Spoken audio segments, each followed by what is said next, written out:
মোহধারী দেখলে দুলাভাই মনে করার কোনো কারণ নাই। সব দূর সালাউদ্দিন দেবেন।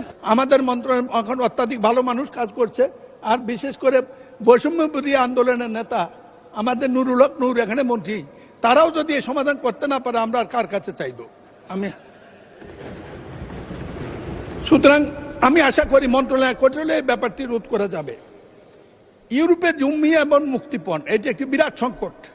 এটার জন্য আমাদের রাষ্ট্রদূতগুলা, রাষ্ট্রাচারগুলা কি জন্য থাকে আমি আজ পর্যন্ত এটা জানি না। মাননীয় স্পিকার, কেউ কোনোদিন আমাদের লোকের বিপদের পাশে দাঁড়িয়েছে এই গল্প আমি কোনোদিন শুনি নাই। বৈধ এজেন্সি এটা ইচ্ছা করলে নিয়ন্ত্রণ করতে পারে, কিন্তু করবে না, কারণ এদের টাকার এত দৌরত্ব, যে কোনো জায়গায় টাকা যায়। একমাত্র জামাত ইসলামের কেউ কোনো টাকা নেইছে বলে শুনি নেই আমরা। এটাই জন্য বললাম হাততালি দেওয়ার কিছু নেই, কেউ বাদ নাই।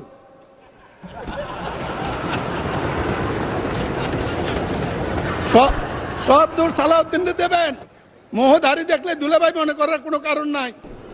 সব পারে, শুধু আমি বিশ্বাস করি স্পিকার, ব্যাপারগুলা সমস্যাগুলা বক্তৃতার কিছু নেই, জানে সবাই।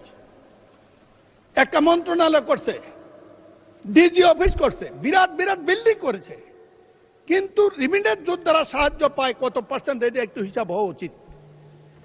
স্বরাষ্ট্রমন্ত্রী আমাদের, আপনি এইটাও তদন্তের আওতায় নিতে পারেন।